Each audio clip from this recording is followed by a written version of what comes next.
Après le débat sur l'abattage des arbres boulevard Heurteloup, celui des jets d'eau de la place Jean Jaurès. Plus de 3400 défenseurs du patrimoine ont signé une pétition en ligne pour ne pas les détruire lors du tracé de la deuxième ligne de tramway. Les Tourangeaux sont visiblement attachés à ce symbole de la ville, une place qui, vous allez le voir, a traversé les âges et les événements depuis sa création. Paul Boyer, Hélène Chapley. Depuis 1856, ils trônent en face de l'hôtel de ville. Les jets d'eau ont été installés au cœur de la cité, en même temps que l'eau courante. À l'époque, c'est un réel embellissement pour la ville, ainsi qu'une grande prouesse technique. Ils ont vu passer des siècles d'histoire. La foule s'y rassemble à la Libération en 1944 et on y brûle même les drapeaux nazis.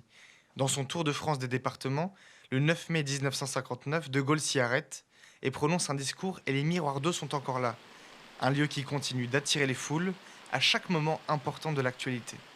Toutes les manifestations officielles vont se tenir sur cette place, qu'il s'agisse de visites de président de la République comme De Gaulle en 1959, la libération de Tours, le maire va acclamer la foule du haut des balcons, toutes les grandes manifestations populaires, officielles et festives. Lorsque les Tourangeaux fêtent par exemple la victoire de la France à la Coupe du Monde de foot, ça se passe ici et le public finit dans les jets d'eau. Aujourd'hui, l'existence de ces jets d'eau est menacée par le trajet de la future ligne de tram. Leur destruction pourrait intervenir sans difficulté puisqu'ils ne sont pas classés. Pourtant, les Tourangeaux ne se lassent pas de les prendre en photo et sont attachés à leur présence. Toujours agréable l'été, tout ça, d'avoir un espace au moins un peu vert, quoi, parce que tout est bétonné déjà maintenant avec la première ligne de tram.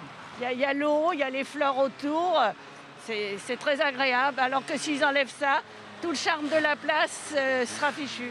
Est-ce que vous êtes attaché à ces fontaines? Oui, bien sûr. Les fontaines et toutes les fontaines, parce que de plus en plus, il n'y a plus de fontaines. C'est assez beau architecturalement et c'est quelque chose de touristique à Tours. Et donc je trouve ça vraiment dommage de détruire quelque chose qui est joli pour juste faire un tramway, quoi. Chaque Tourangeau a forcément une anecdote en lien avec ces jets d'eau, comme cet étudiant en 2017 qui gardera un souvenir humide de sa cascade place Jean Jaurès.